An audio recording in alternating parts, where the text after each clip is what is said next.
Entendido. Están grabando la reunión. Entendido. Ahí tienes audio.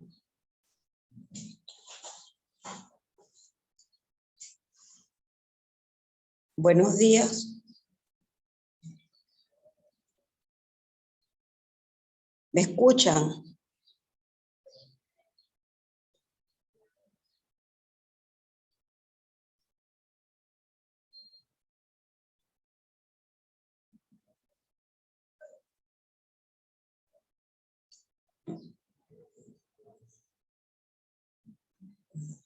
Buenos días, compañeros. Bueno, disculpen el tiempo que hemos avanzado sin comenzar. Estaba pautado para las 9, pero todo el panorama cambió porque las dificultades tecnológicas y la conexión me hicieron, bueno, casi renunciar a darle las palabras de bienvenida y saludo para los que no me vieron o conocieron en el momento de la entrevista.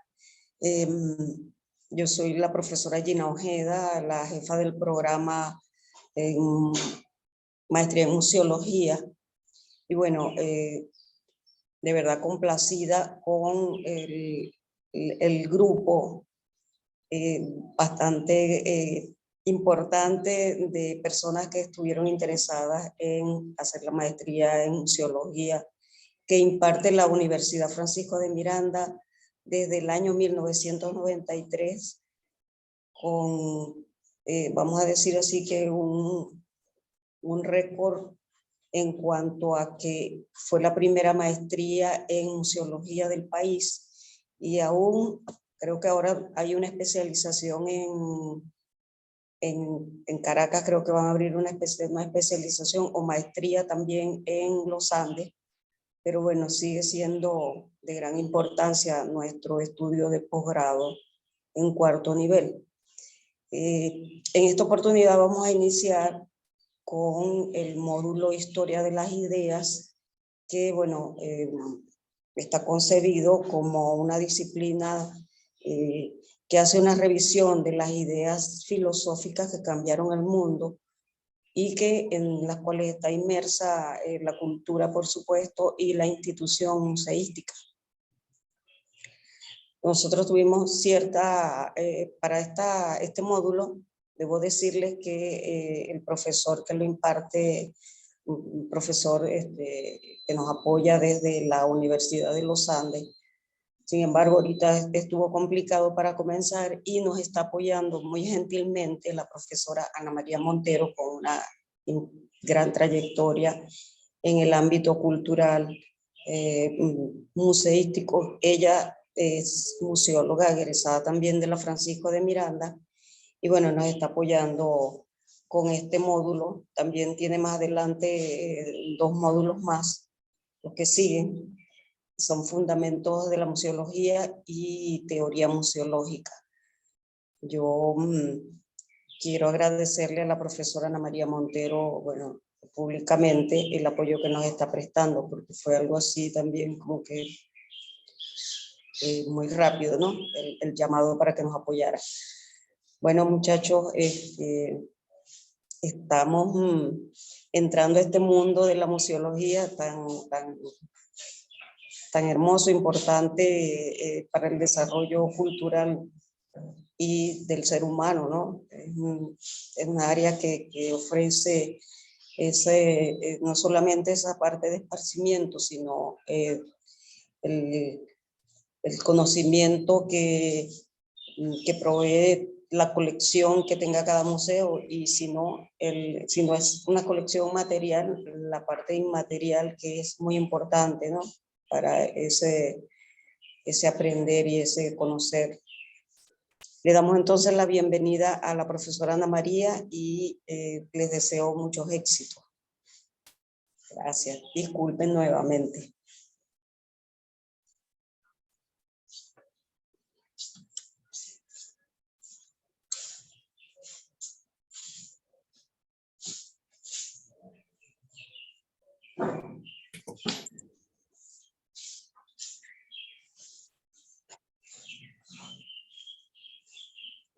Bien, buenos días, ¿me están escuchando?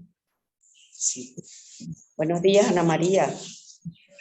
Es un placer estar aquí de nuevo en este ámbito. Debo decir que fue realmente intensa esta semana para la preparación de esta jornada que vamos a desarrollar. Bueno, ya Gina en gran parte dijo parte de mi trayectoria. Soy también egresada en Comunicación Social de la Universidad del Zulia. Y además de la maestría en museología, desarrollé también en la misma Universidad Francisco de Miranda una especialización en gerencia pública. Y eso, más la experiencia, me ha permitido pues manejarme en estos ámbitos. De alguna manera he estado vinculada al área porque he seguido cursos, talleres a lo largo de todos estos años y una activa lectura de la materia. Realmente me van a ver ustedes hasta en la sopa durante unos, creo que 6 meses, porque además de esta asignatura que la preparé realmente un poco apresurada, así que espero que no haya muchas fallas en la misma. Vamos a ver fundamentos y otra asignatura, pues ya Gina se las anunció. Entonces esperamos estar en contacto y he creado un grupo en WhatsApp que se llama Museología HI, Historia de las Ideas. Así que me ubican, ya les suministraré o la universidad tiene mi contacto telefónico, porque yo no estoy residiendo en Venezuela, estoy en Ecuador, en Quito, y por lo tanto esto es 100% a distancia.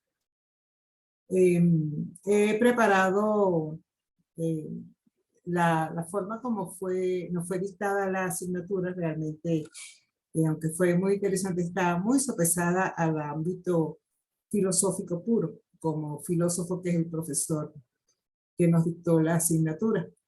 Y durante todo este tiempo ya he venido analizando la circunstancia y consideré que no es solo hablar sobre el desarrollo de la filosofía en sí, sino cómo ella nos ha permeado, y especialmente en el mundo del arte y en el mundo donde el ser humano expresa su forma más espiritual, por decirlo de alguna manera, su expresión, su forma de expresarse y de actuar.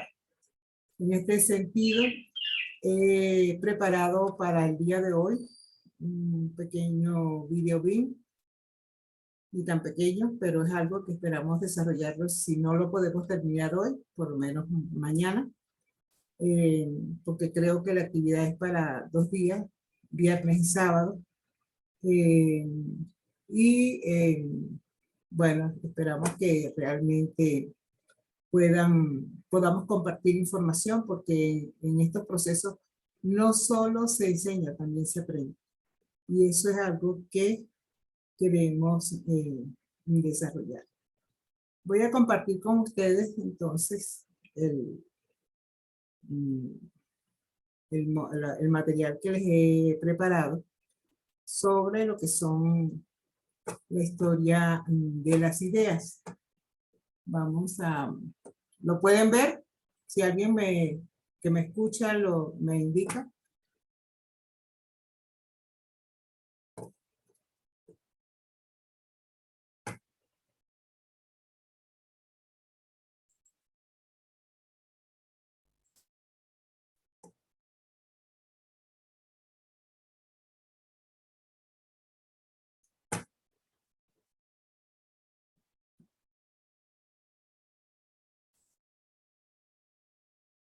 Ok, no se puede ver. Parece que escribí compartir pantalla. Ya lo tengo. Vamos a ver la historia de las ideas. Ahora, ¿pueden verlo? Chévere, compartiendo pantalla. Déjame en el patrón de diapositivas para ver la vista. La tengo normal. Y no.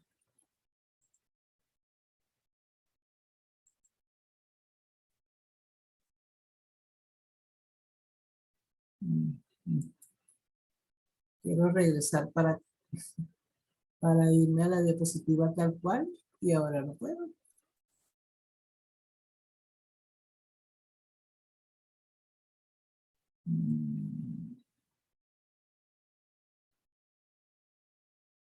Vamos a ver, porque toqué algo que no era.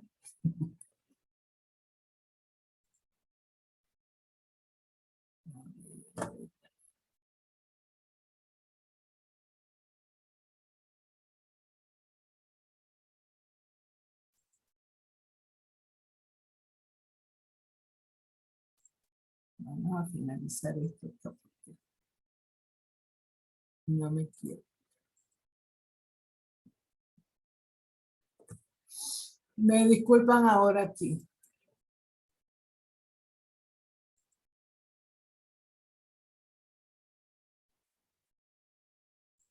Vamos a finalizar. No.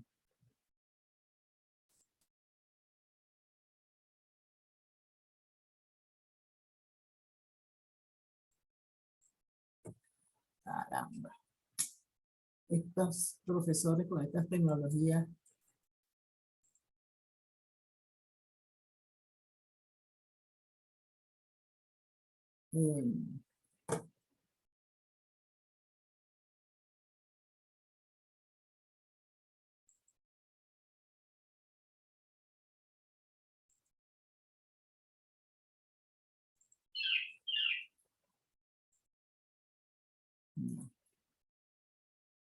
No, sí. No sé si ustedes están viendo bien la imagen, porque ya me aparece aquí como que si lo fuera a modificar y no es eso lo que iba a hacer.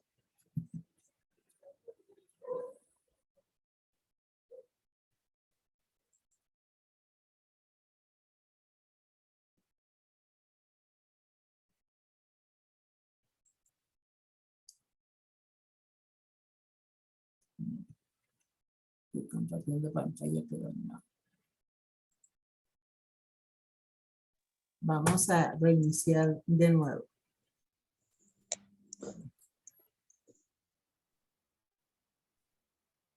Ok.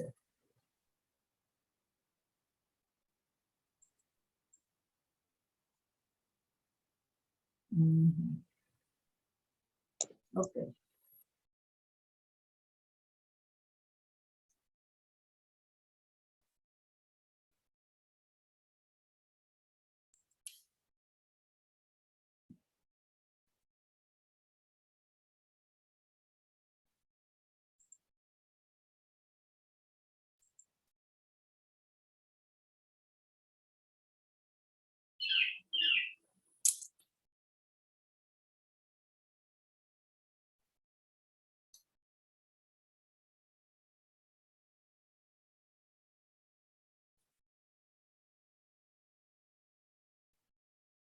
Ok.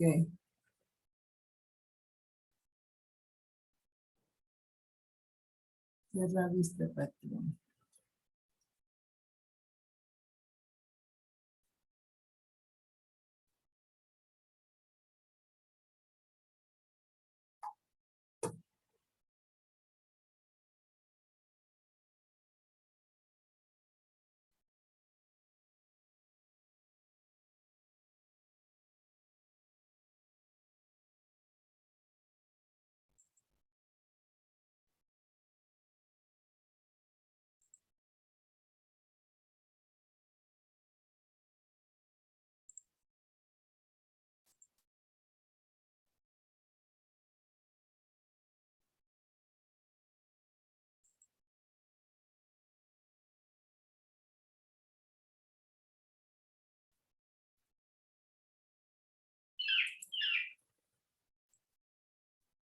Ok. Espero que ya esté todo normal. Porque fue el audio también. ¿Pueden oírme?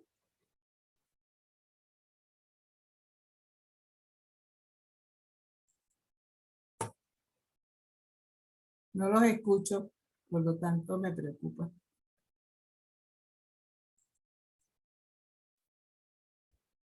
¿Me pueden oír?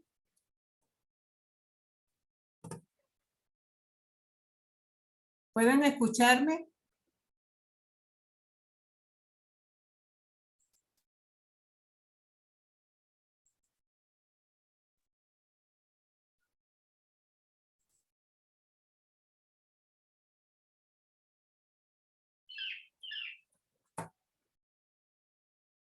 Ok. Si me escuchan, entonces vamos a iniciar la presentación. Básicamente lo que vamos a ver en esta primera unidad es la idea, lo que es el concepto de idea y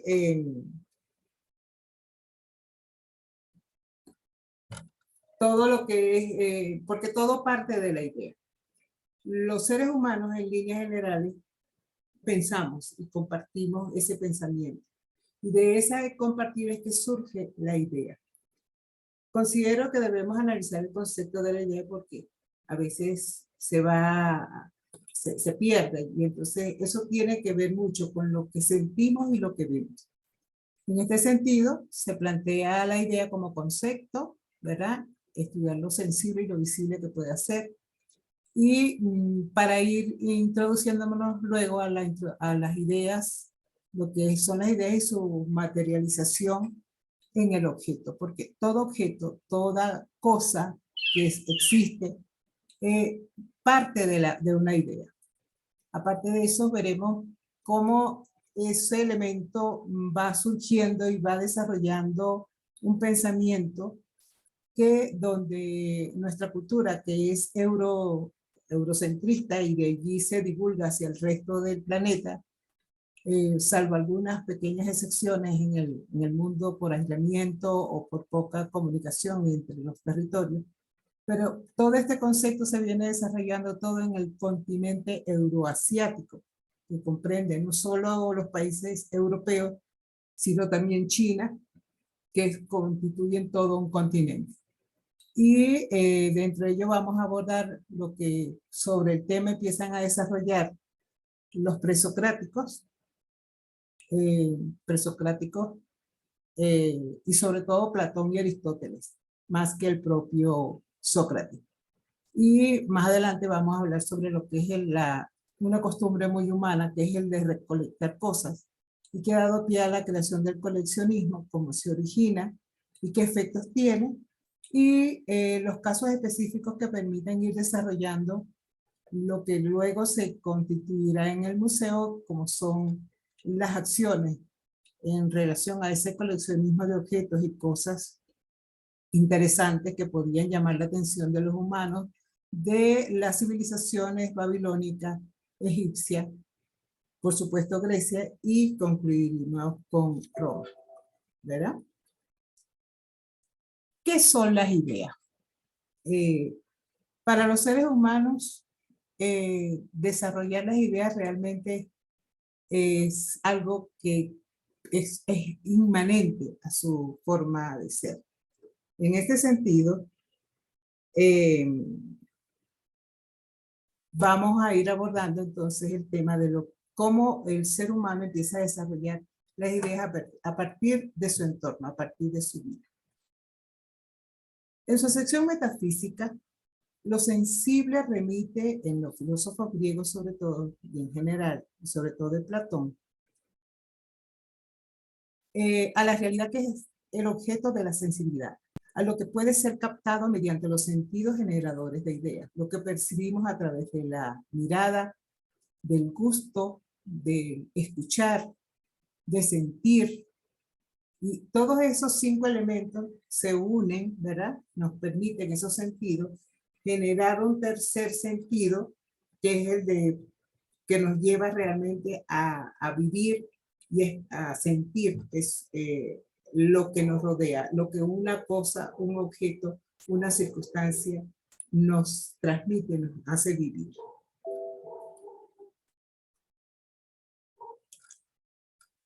Entonces, vamos al primer tema. Yo he decidido usar los conceptos básicos que se han sintetizado tanto en la concepción de lo que es la palabra a través de la Real Academia Española de la Lengua, que es nuestro idioma, y según lo que la Universidad de Oxford, a través de Oxford Language, pueden ellos decir, y me parece que son las ideas más. Uno, porque es nuestra lengua, cómo lo definimos, y el otro, porque realmente es una forma de ver algo.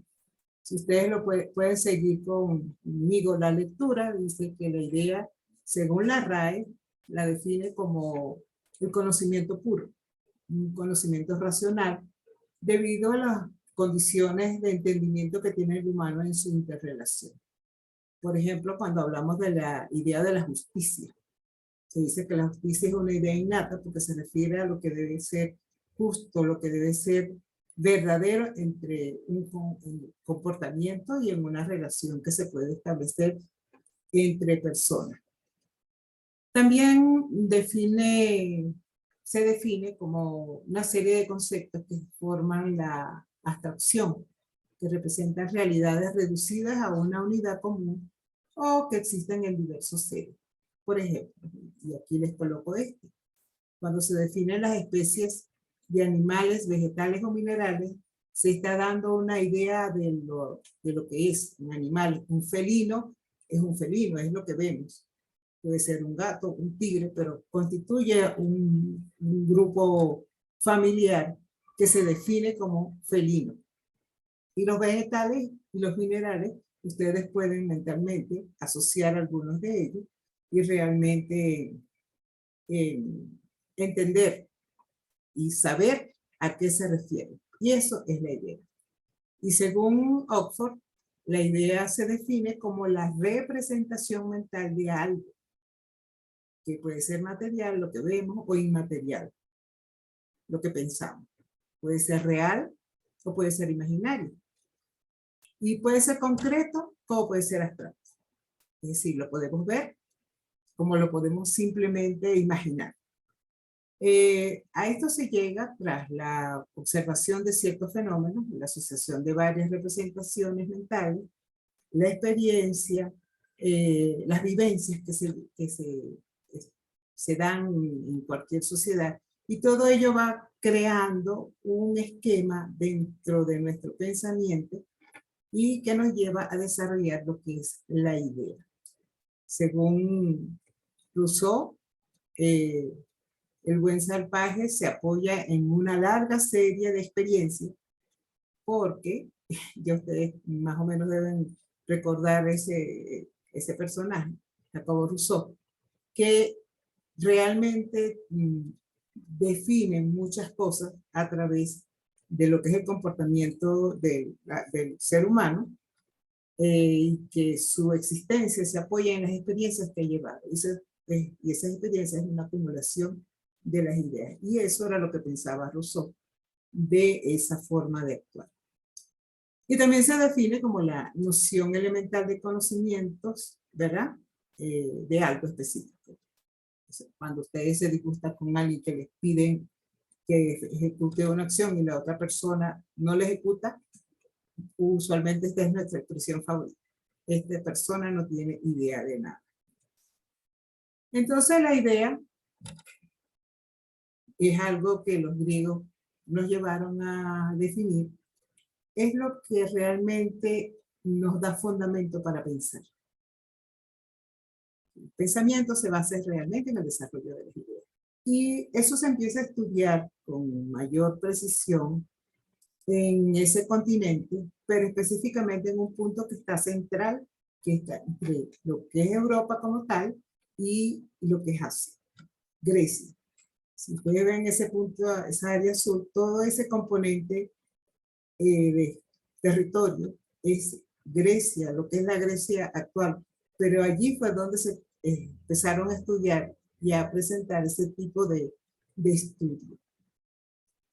Esas sociedades sostenían que su existencia, por supuesto, al no entender muchos procesos, decían que era algo en esencia dado por los seres superiores fuera de toda condición humana. Por lo tanto, se mantienen, crean mitos y se crea la religión que les da cierta explicación a aquellos fenómenos que no podían entender, como es la existencia de dioses, de seres superiores que, bueno, de una manera u otra ellos consideraban dirigían su vida. Y esas conductas, lo único es que para el mundo griego, las conductas de los dioses eran semejantes a las de ellos. Y si ustedes se han leído la Eneida, que les invito a que lo hagan, o la Odisea, van a ver cómo los dioses a veces, o la mayoría de las veces, desarrollan comportamientos similares a los humanos, algunos de los cuales eran considerados semidioses, porque los dioses podían entonces relacionarse con humanos y tener descendencia. Entonces creaban los semidioses, eran seres especiales. O sea, fíjense cómo todo ese fundamento que ustedes deben recordar en historia universal que se daba en bachillerato, de alguna manera incide. Entonces, por la posición geográfica, en ese centro, ¿verdad? Y con esos accesibilidad que tuvo Grecia para comunicarse con otros espacios que le circundaban a través del mar Mediterráneo y el Mar Negro. Esa península, pese a las distancias, tuvo mucha interrelación con las sociedades que le rodeaban y les permitieron enriquecer realmente su cultura. Ahora, fíjense que Grecia empieza a desarrollar ese concepto, pero el coleccionismo como tal, el ser humano empieza a aferrarse a objetos materiales dentro de su existencia, porque como los seres humanos somos finitos, nacemos y morimos. Entonces, ¿qué va a pasar después que yo desaparezca en este tránsito, en este existir? Entonces, tenemos el ejemplo, eso es lo que permite la interpretación de la idea en sus entornos, porque el espacio físico tiene mucho que ver en ese proceso, los lleva a definirse cómo vamos a hacer, qué va a pasar con nosotros. Entonces, los egipcios empiezan a pensar en el qué hacer después de la vida. Bueno, si ustedes observan todos los monumentos, toda su vida ellos estuvieron preparados para organizar lo que sería su existencia después de muerto. Y ahí es donde empiezan los procesos de acumulamiento de objetos que usan en su cotidianidad para poderlos llevar o transportar al otro mundo, por lo menos que los acompañaran en su existencia. No solo era comida, como en algunas partes, sino objetos que de alguna manera fueran de valor para ellos. Y además de eso, creaban objetos valiosos en materiales. Ustedes conocen la riqueza que tiene, por ejemplo, los egipcios, que se consiguen en sus pirámides, en sus grandes depósitos en tumbas, para ellos acompañarse en el más allá. Ahí empieza el proceso de colectar cosas en el individuo, en su caso, para un más allá. Pero también se empieza a reconocer el valor de ciertos objetos y el ser humano, por ejemplo, tenemos el caso de Nabucodonosor, que había organizado en sus palacios gran cantidad de cosas y objetos que los llevaba después de sus campañas de conquista. Entonces, esos contactos, porque los atenienses pudieron relacionarse con ambas civilizaciones, sobre todo aquellos que tenían posibilidad de viajar y conocer en ese espacio del Mediterráneo y del Mar Negro, entonces los llevaron a la reflexión y a hacer análisis que llegaron a niveles obsesivos. Y en este sentido, ellos pudieron organizar y crear todo un pensamiento que los llevó a construir esas edificaciones y a despertar la creación humana para realmente hacerse de conocimiento y de desarrollar diferentes disciplinas como las últimamente las conocemos actualmente. Su sociedad realmente permeó todo ese ideario y generaron corrientes de pensamiento que empezaron a analizar el poder creativo humano y la idea empezaron a ver que no siempre estaba relacionado con la fe, con la religión, sino que también se valía de las acciones propias humanas en el momento de construir o de desarrollar objetos de valor. Entonces, todo este aporte es el que viene a realmente hacer la base del pensamiento europeo sobre lo que el ser humano es capaz de crear, y ese es un fundamento que se mantiene hasta el presente. Entonces, fíjese, originalmente para ellos, para los que habitaban en ese entorno, la vida era todo dependencia, tenía que ser algo superior porque no se podían explicar muchas cosas. Sin embargo, hubo un grupo de personas que se pusieron a dar uso a su pensamiento y empezaron a cuestionar ese ideario de mitos, de religión, y empezaron a expresar, de acuerdo a su idioma, pues el griego antiguo, definir términos que explicaran ese tipo de cosas, y ahí surge lo que llaman el arjé. El arjé es para ellos una materia indeterminada de la cual emanaban los distintos elementos que le daban la particularidad a las cosas. Y eso estaba alejado de toda corriente religiosa o mítica.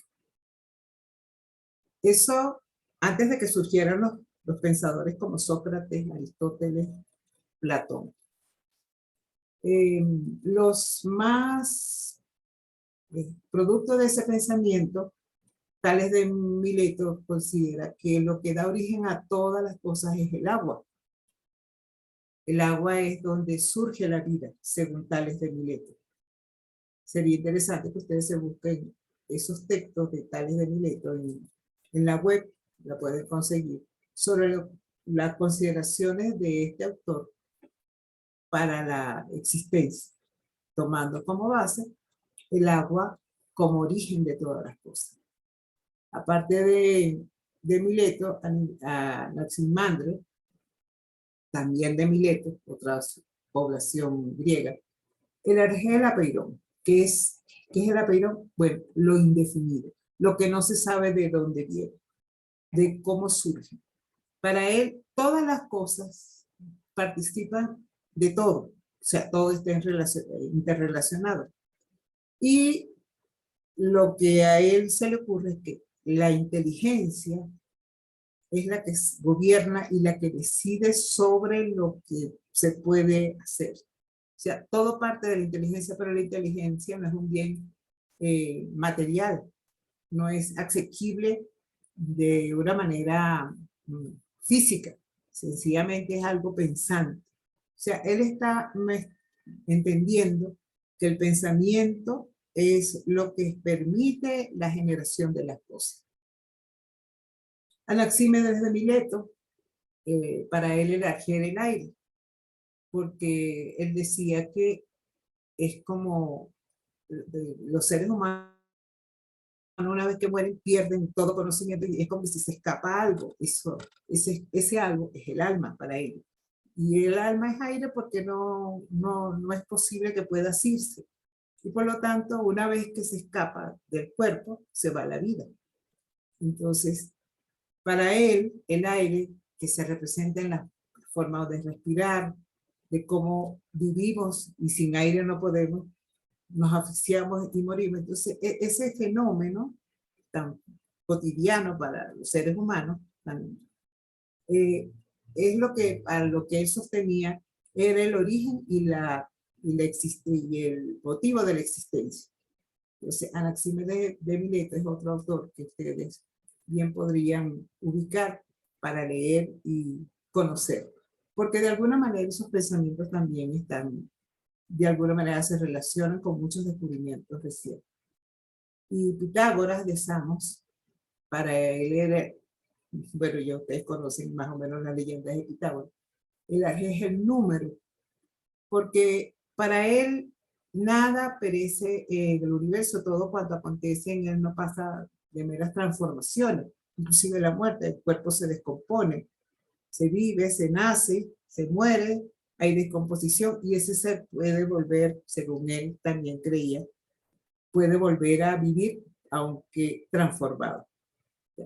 Fíjense cómo empiezan a surgir esas ideas en esa época, muchas de las cuales aún discutimos, y van asentando lo que va a ser la base de la cultura de todo lo que es Europa y posteriormente el planeta. Otros pensadores como Heráclito de Éfeso, para él el arjé del fuego, la guerra, el fuego que se daba y que permitía la furia del desarrollo de la ira y que podía dar origen a la guerra, porque las guerras para él eran el origen de todas las cosas. En Empédocles de Acasdras, para él los 4 elementos eran el arjé, o sea, el agua, la tierra, el fuego y el aire. Muchos hoy sostienen casi lo mismo en alguna forma. Entonces, estos elementos nunca dejan de cambiar de lugar continuamente. Y unidos es lo que permite que realmente puedan darse la vida. Y por eso él sostenía que eso puede dar la vida y puede dar origen al enfrentamiento o a una relación estrecha y por lo tanto puede generar amor u odio. Entonces, cuando se conforman en una unidad y se conforman en relación a él, puede que la vida, o sea, es cuando se genera la vida. Y es parte de toda su concepción teórica. Además de eso, tienen a Leucipo de Mileto, donde por primera vez él empieza a hablar sobre lo que es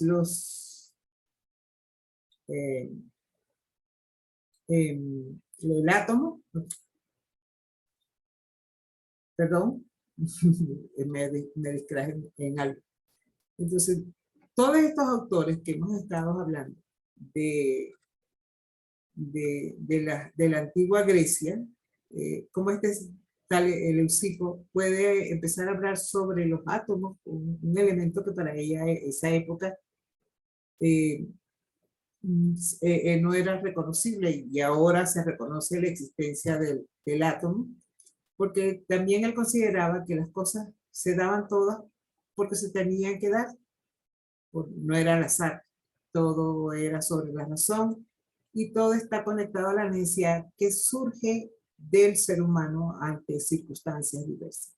También tienen a Demócrito de Abdera, y que también insiste en el arjé de los átomos, y que nada existe sino los átomos porque esa era la esencia de la vida, o sea, es como decir el alma. Entonces, estos pensadores empiezan a romper todas esas creencias míticas de la existencia basada por la creación de Dios, de seres superiores que nos crean, sino que dice que todas esas cosas son generaciones del propio ser, de la propia vida. Entonces, son los primeros, por decir de alguna manera, naturalistas. Entonces, con ello, surge lo que denominamos la racionalidad humana como elemento que empieza a cuestionar el entorno. Esto en cuanto a lo que hemos hablado de lo que son los presocráticos. Ya les dije, ¿por qué presocráticos? Bueno, porque se dieron a Sócrates, quien es considerado el padre de la ética y quien introduce el término moral intelectual aretena. Y él se afirma que se puede definir y mostrar a los demás las cosas. Y dentro de ellos, para él, la virtud era lo más importante. En la base de sus enseñanzas y lo que trató de inculcar a sus discípulos, especialmente a Aristóteles, fue a Platón, que fue su alumno, fue la creencia de una comprensión objetiva de los conceptos de justicia, amor y virtud. El conocimiento de uno como persona y de la necesidad de diálogo y de como mecanismo para realmente conocer y aprender y acceder a la sabiduría. Su contribución más relevante a la filosofía occidental hasta el presente ha sido la técnica de la argumentación. Nosotros en este momento yo estoy argumentándoles a ustedes todo un tema, pero que debe ser cuestionado, y él sostenía que había que cuestionarse todo para que los temas realmente, ¿verdad?, pudieran tener soporte real y ser de justo. Por eso esas ideas, en una sociedad con esa presencia teocrática tan inmensa como la que tuvo Grecia en ese momento, con ese panteón de dioses que tenían, que ellos eran los que decidían por la vida de cada quien. Él realmente fue condenado a muerte, y bueno, ustedes deben conocer la historia de Sócrates, que murió envenenado en presencia de todos sus alumnos. Pero de Sócrates, tal vez uno de los teóricos, de los filósofos que más nos tocará conocer y ahondar en su pensamiento es precisamente Platón. Porque Platón fue alumno como discípulo de Sócrates y después maestro de Aristóteles, se considera como uno de los más grandes filósofos griegos. Y a través de sus escritos en forma de diálogo y de enseñanza,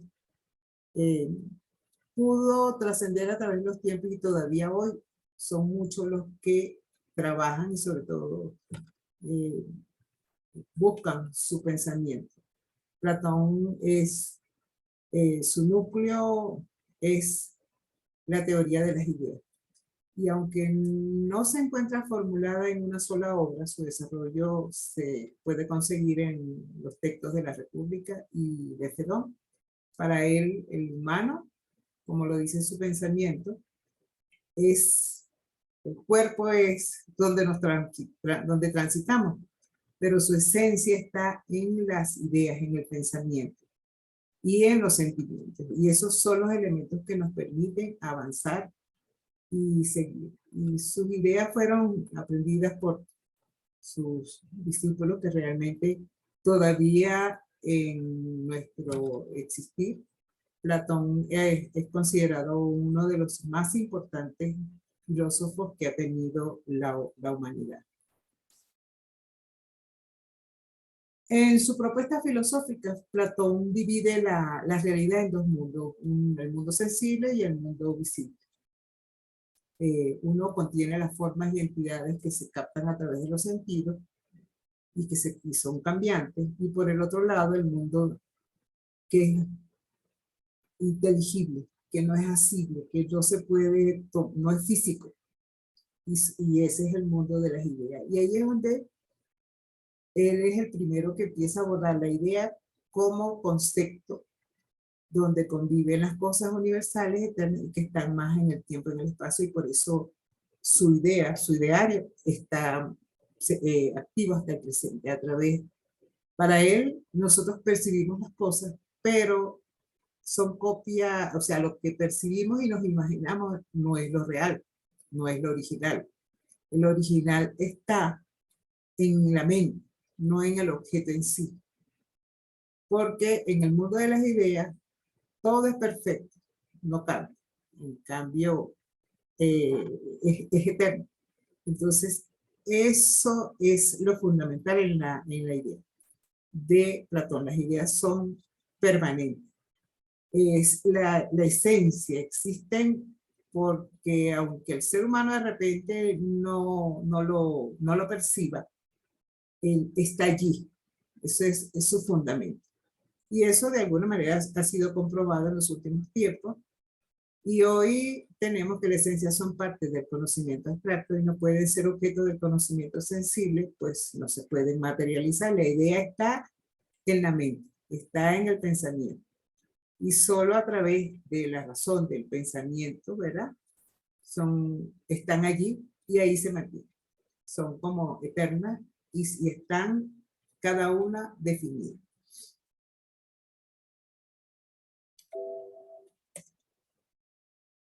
En cambio, el mundo sensible se caracteriza por ser cambiante e inestable. En el mundo material y tangible al que los humanos accedemos y vemos, aunque, aunque ese mundo en la realidad no sea una ilusión, es una copia del mundo real que está realmente en las ideas. O sea que lo físico está, pero lo que en esencia le da forma o le da vida a ese objeto que está allí es lo que pensamos, es lo que tenemos en la mente, lo que vemos. Entonces, lo interesante de sus ideas, de esa teoría de las ideas, es que presenta esa dualidad con la que intenta explicar que la única forma de acceder a la realidad y a la verdad es a través de la razón, y surge la razón, y por lo tanto, no es dejarnos llevar, como dice, por las apariencias, sino que debemos percibir el mundo y desconfiar inclusive de nuestros propios sentidos si queremos interpretarlo correctamente, porque es una dualidad y es etérea. En este sentido, pues, su filosofía, según este autor, la filosofía se debe encargar de hacer pensar a la humanidad para que desarrolle su propia capacidad de transitar en la existencia de un mundo a otro, de la vida a la muerte, para contemplar finalmente la idea del bien, el bien, de dar apoyo al semejante, lo cual debe ser el objeto que debe tener el ser que habita en este mundo y en el mundo de las ideas. Este texto lo tomé de Universo, que es una página mexicana. Si pueden tener acceso a él, pueden consultarlo porque realmente es más completo, es más profundo. Y ustedes pueden ayudarse a conocer esas ideas que de alguna manera se van desarrollando y que se plasman en objetos, en cosas, en pensamiento. De Platón, entonces, como discípulo de Aristóteles, pasamos a Aristóteles. Aristóteles fue, ya lo dije, discípulo de Platón, pero él se contrapone a su maestro. Él dice que la existencia de las ideas no se encuentran en un mundo separado y aparte, sino que son intrínsecos en las cosas, por lo tanto son singulares y concretas. Entramos a ella a través de la abstracción.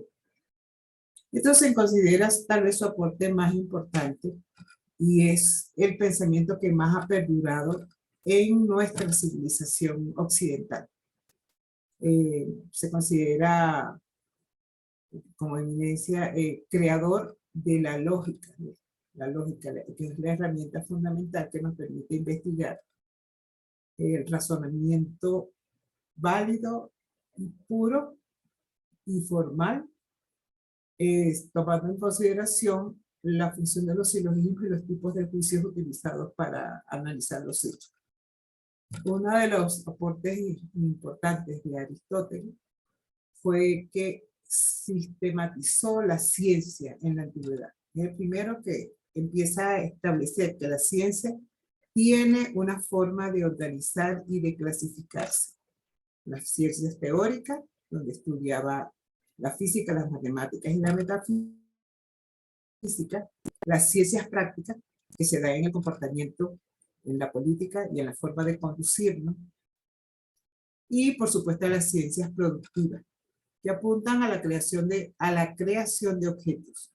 Él definía que eran los objetos bellos y útiles, como las artesanías, pero también los oficios como pintar, crear música, poesía, que eran oficios. O sea, no era la creación máxima, pero sí ya va dando una idea de lo que la forma como vamos a organizarnos para los procesos de aprendizaje y de entendimiento de las diferentes formas de expresión que el humano ha desarrollado a través del tiempo. Pero sin embargo tenemos que considerar algo muy importante, que es el peso de la religión que ha tenido en toda sociedad. Fíjense que Aristóteles, aunque tendía al ateísmo, nunca dejó de creer en el panteón de dioses griego. El ateísmo en esa época no existía porque de alguna manera muchos en ese mundo no podían concebir cómo habían ellos surgido y existido sin haber sido creados, porque no tenían idea del origen de la existencia. Hubo excepciones, y ahí lo cito, Epicuro y Cleófas. Entonces, pero Aristóteles describe, pese a que tendía al ateísmo, él considera que Dios es el primer motor inmutable. Y esto define su pensamiento como él define a Dios como un ser que piensa que su propio pensamiento, inteligencia y acto de inteligencia son uno y es al mismo tiempo el mismo. Realmente el peso de la religión ha sido fuerte en todas las sociedades que se han creado en el planeta. Mientras Aristóteles, que tendía al ateísmo, consideraba la existencia de Dios y como algo inmutable, su maestro Platón decía que Dios sería el fundamento de la realidad y por eso le da el atributo de la bondad y la sabiduría, y que por ende, a través de él, se llega o transmite a los humanos. Entonces, en los primeros diálogos de Platón sostenía una posición teológica que bien podemos llamar convencional, pues admite que hay dioses sobrenaturales e inmortales. Entonces presenta el demiurgo, que en griego demiurgo es como decir el creador del mundo. Y esto es importante porque esto de alguna manera ha permeado toda nuestra civilización hasta el presente. El demiurgo es una deidad que en su filosofía y en la mística de los neoplatónicos se considera como el creador del mundo y el autor del universo. Yo les invito a que realmente precisen esta información, porque realmente es una idea que se va a mantener a lo largo del tiempo, repito, hasta el presente. Entonces, pero lo interesante es que a pesar de ese efecto religioso, la idea está todavía allí. ¿Cómo pensamos? ¿Cómo actuamos? Hoy sabemos que nosotros, a través de pensar, pensamos, descubrimos, creamos, es una cadena, a través de asociaciones y conexiones. Entonces, eso es importante saberlo porque para ello necesitamos poseer conocimientos y experiencias previas que de alguna manera pueden generar inquietudes como el hecho de que ustedes estén curiosamente incorporados a esta actividad para aprender y desarrollar más. Y cómo en ese proceso las ideas se van configurando realmente para crear esos pensamientos que organizados van a dar origen a la invención, a la creación, y todo parte de la observación. Cuando Arquímedes pronunció su famosa expresión, sinónimo de lo que encontré, eureka, es cuando él se sumerge en una tina de agua y en la medida que se sumerge, el agua se eleva en la tina y entiende que ese es su peso y que ese volumen que se va elevando es la que se origina efecto de su peso. Al descubrir eso, está descubriendo, ¿verdad?, lo que es ese fenómeno que da origen a esta ley que al sumergirse un cuerpo, su desplazamiento es el volumen de esa inmersión, de lo que se sumerge. Esa ley se ha mantenido hasta el presente porque es un descubrimiento de algo que estaba allí. Bueno, está la leyenda que salió desnudo indicando esto, pero ya esa es historia, esa es anécdota. Lo importante es cómo a través de esa existencia, cómo a través de una idea que viene manejando del porqué de las cosas, se consigue materializar el objeto en elementos tan significativos como es este fenómeno que se da con Arquímedes, cuando él descubre esta ley de la física que se mantiene hasta el presente. Por supuesto que eso no fue sencillo, requirió todo un proceso de observación y de análisis para poder comprender y ejecutar y conocer el fenómeno que se da. Y eso no solo pasa en un matemático como Arquímedes, sino también en un artista. Cuando va a ejecutar una obra, desarrolla todo un proceso que puede desarrollar, ¿verdad?, y dar fundamento aplicando los conocimientos previos que tiene y que una vez conocido lo va a difundir, y al difundirlo puede ser objeto de interés no solo de personas específicas, sino de pueblos enteros. Eso es más o menos la raíz y la importancia de lo que lleva a la idea. Entonces, apreciamos que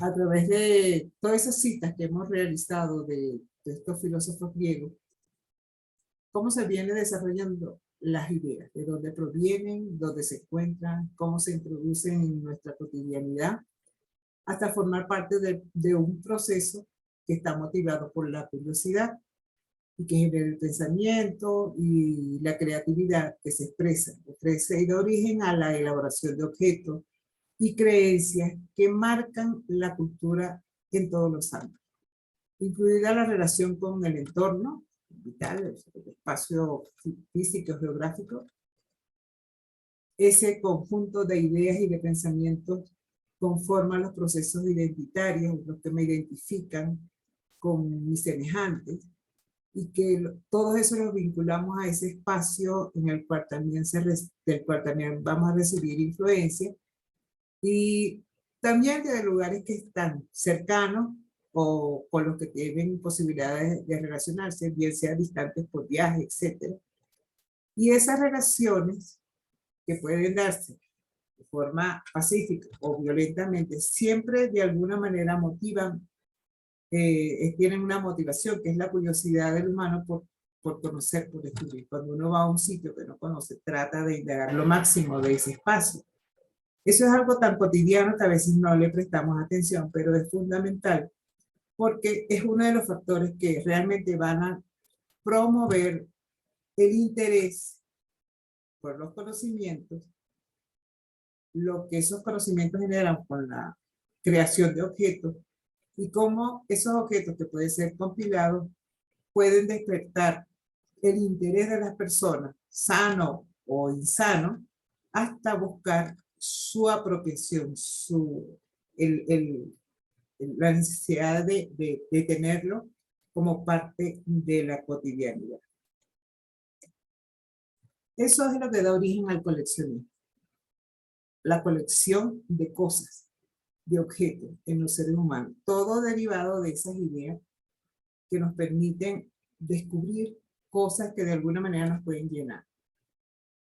Algunos humanos tenemos esa manía de coleccionar objetos representativos, ¿verdad? Porque eso nos llama la atención, nos satisface, nos tiene espiritualmente inclusive.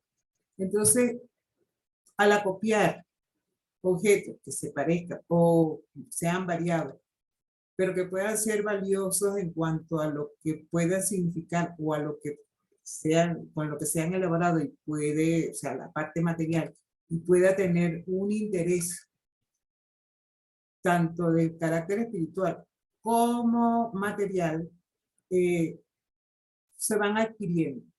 Y eso generan valores sentimentales de quien lo posee, e inclusive hasta generar parte de esa tendencia de coleccionar cosas, con formar parte de su propia identidad. Entonces, hay personas que lo hacen, pero también hay pueblos que los desarrollaron y poseyeron y les dieron un valor. Y algunos llegaron a unos niveles de veneración y respeto en sus comunidades que los hicieron únicos y que en un momento dado, a efectos del comportamiento humano, pudieron haber tenido eh, despertar interés por otras comunidades que lo veían de interés y realmente quisieron tomar posesión de él. Entonces, el coleccionismo parte realmente con el mismo ser humano cuando surge y empieza a colectar cosas que consideran necesarias y empieza a expresarse también a través de esas cosas materiales o inmateriales que pueden ser no solo objetos que toman, sino objetos que ellos crean y y realmente las comparten con su semejante. Ahí surge este fenómeno que se llama coleccionismo y es antiguo. Se estima que llegó a unos 5.000 años tiene más de 5.000 años de actividad. Esa manía o impulso humano a colectar cualquier cosa es algo que parece, no se ha definido completamente, pero parece que es innata en el humano. Ya sabemos cómo en Egipto, a través de las piezas que recolectaban o mandaban elaborar para su estadía en el más allá una vez que morían, es decir, con fines funerarios, también se desarrollaban otras cosas que podían de alguna manera, donde el muerto iba a ser depositado, buscando objetos que pudieran serle útiles más allá, se le daban en seres según el nivel social, podía ser de oro o de barro, pero tenían que darle algo a ese ser. Esos objetos, con el tiempo, enterrados donde estaban, fueron cobrando interés de conocimiento, pero también interés de carácter material como para hacerse de riqueza. Pero esa es una costumbre muy humana y si vemos que no solo es por la exploración reciente o por la búsqueda de esa acumulación desde tiempos antiguos, también el ser humano al establecer invasiones o guerras entre sociedades y el bando vencedor, por lo general traía todos los objetos que considerara de interés, de valor, y los eran para exponerlos como trofeos de guerra en sus casas y palacios. Eso es algo que todavía se mantiene, y ese fue el caso de Babilonia y otros pueblos, ¿verdad? Con Nabucodonosor, y Atenas, el desarrollo griego, donde se desarrollaron sus propias obras, se llegó a estimular la creación de obras como las grandes esculturas y edificaciones que fueron objetos de ataque, inclusive desalojadas por guerras y por el expolio. Estas ciudades realmente muchas fueron agredidas por otras. Por ejemplo, Atenas invadió Cartago y la legendaria Troya, ¿verdad? Y todo lo que se llevaron de allí, que no quemaban, pasaban a ser propiedad de la clase noble que dirigía la guerra. El caso de Nabucodonosor, la gráfica lo que le ilustra es su palacio, donde exponía todos los bienes que sustraía para deleite de sí mismo y de una manera de expresar su poder ante los semejantes. De allí, de este coleccionismo se ha mantenido permanente en todos los tiempos y en todos los espacios. En América, no lo coloco acá, pero en América, cuando uno ve lee o visita los museos precolombinos de Perú o Bolivia o de acá mismo de Ecuador, y de Venezuela inclusive, puede ver una cantidad de objetos que eran desarrollados con fines míticos, básicamente religiosos, pero que de alguna manera se describen o forman parte de lo que es esta tendencia del ser humano a colectar cosas producto de sus ideas, cosas que surgen de sus ideas.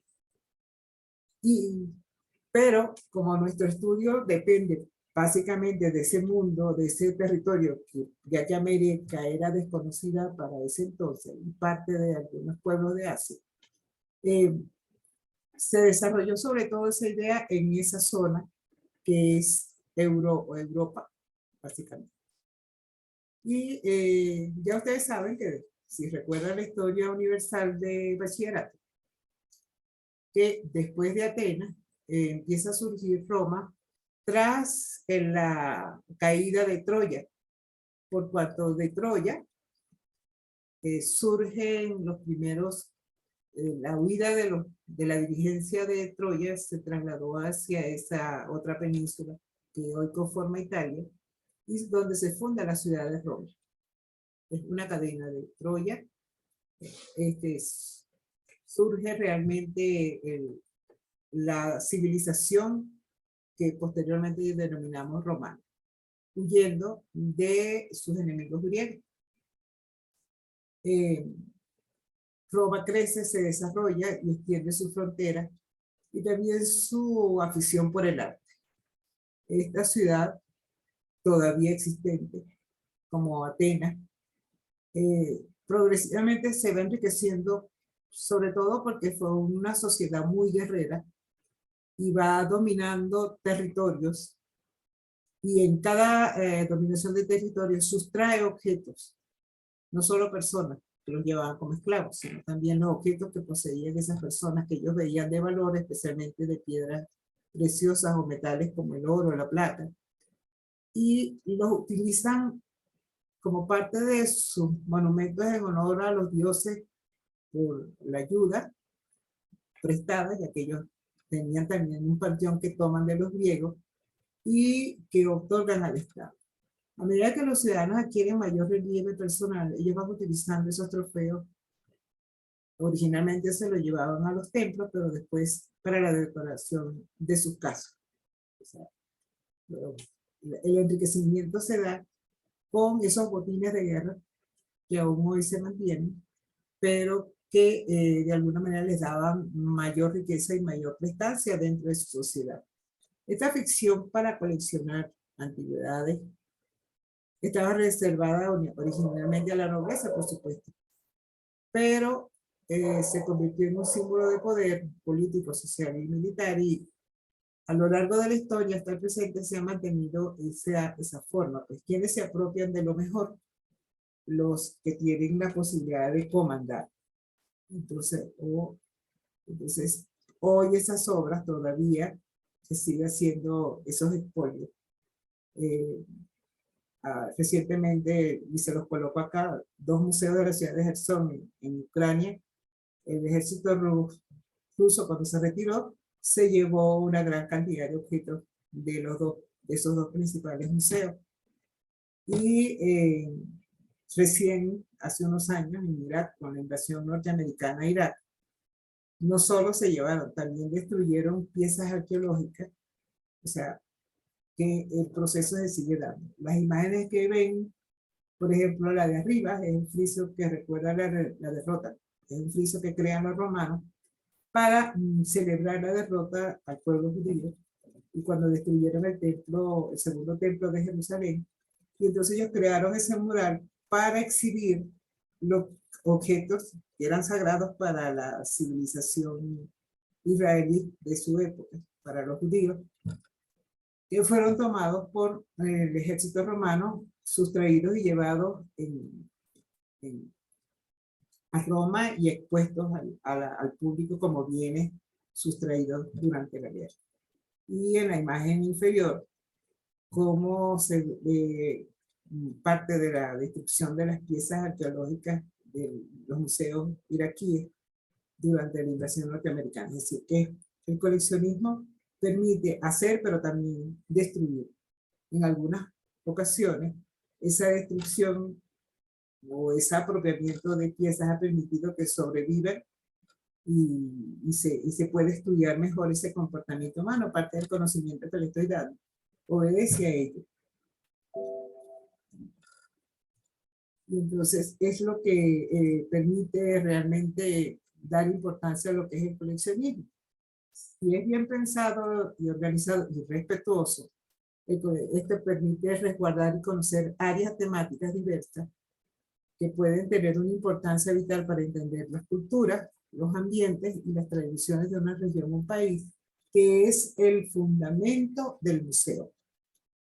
Si nosotros tenemos cosas guardadas, pero no las estudiamos, no las conocemos realmente, entonces tienen un valor material, pero no tiene el valor más importante que debe trascender, que es el valor del conocimiento, del por qué la existencia de esos objetos.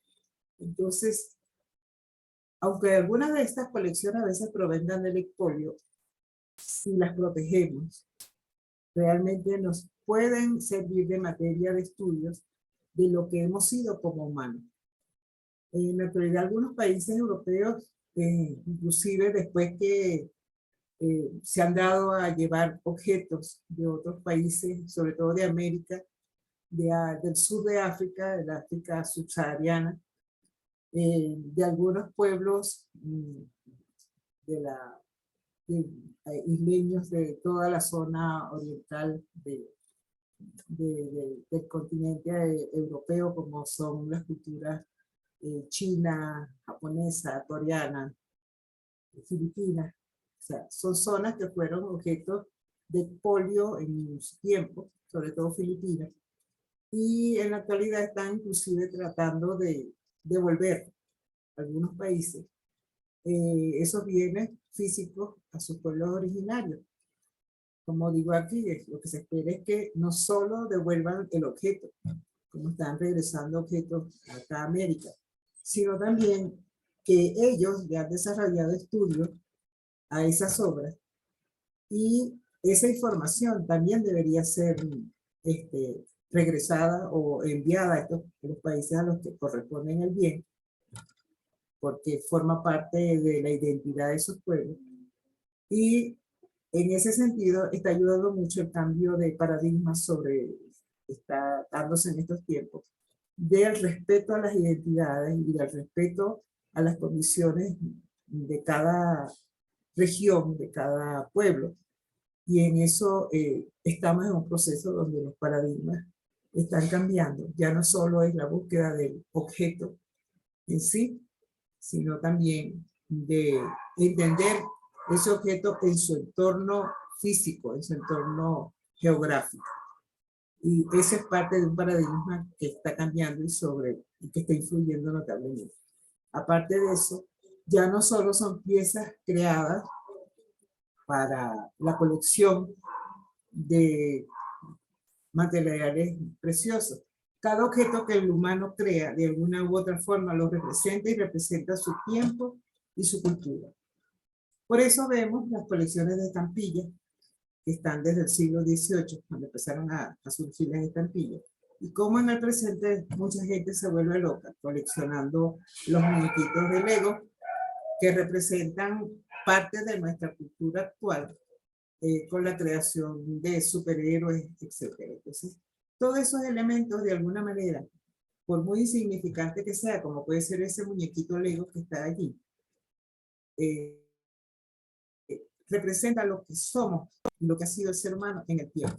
En este momento, o sea, el tiempo se ha achicalado aquí en estos últimos tiempos, valga la redundancia, y cada objeto que se puede crear, así sea ese simple muñeco, tiene de alguna manera una información que dar. Hay un conocimiento que trasciende y va a trascender en el tiempo y en la distancia. Y eso lleva a que los estudios y las actividades que se desarrollan de colección sean importantes conocerlas en función de la idea que ellos transmiten. En este caso, ya ustedes saben a qué área significa las famosas películas de la Guerra de las Galaxias, que en esencia narra esos comportamientos humanos que hemos tenido a través del tiempo, proyectados en un futuro, donde de alguna manera se nos está indicando nuestras conductas. Entonces, ¿cómo analizarlas?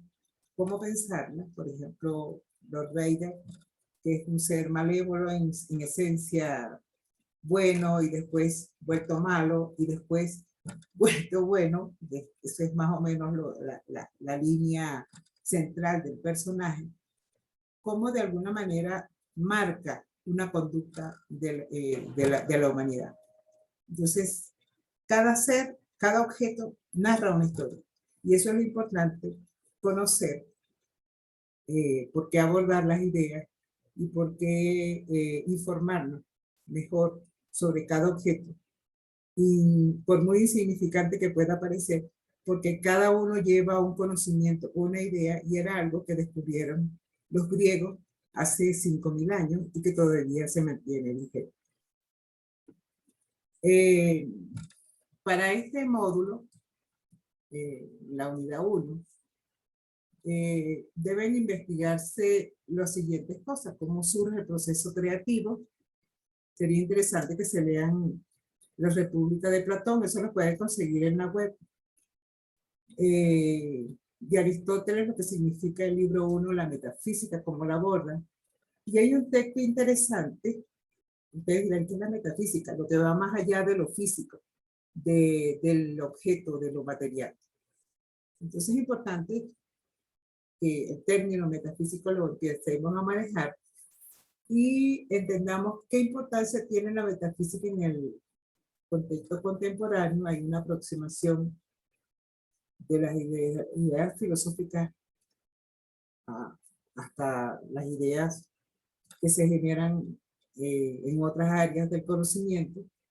Para ello, este es un resumen, es una ponencia, y para ello ustedes deben elaborar un texto de máximo 2 páginas, espacio y medio, en letra Arial, a través del cual van a desarrollar lo que ustedes piensan sobre la importancia de la idea en la museología como un medio transmisor de conocimiento.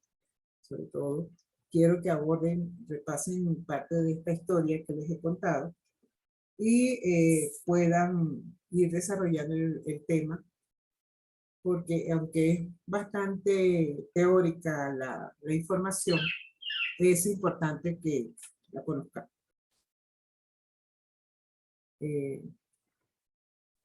Cierro la presentación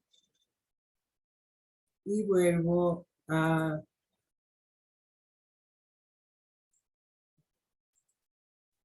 si tienen algunas preguntas, alguna inquietud, si escucharon completo, es importante.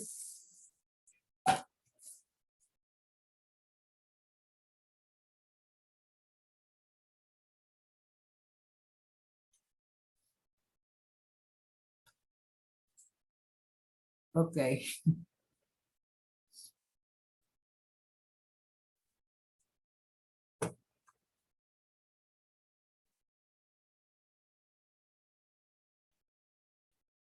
Preguntas, inquietudes para este tema.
Creo que no hay preguntas.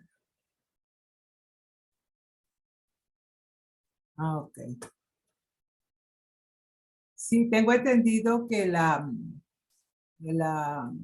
Adi va a enviarles la copia de este video. Lo hice bastante largo los textos eh, para que pudiera ser lo más entendible la información. Y bueno, sí, yo creo que Adi les va a enviar a ustedes el audio, el video, y por supuesto con la información de lo que ustedes deben desarrollar que está dentro del mismo.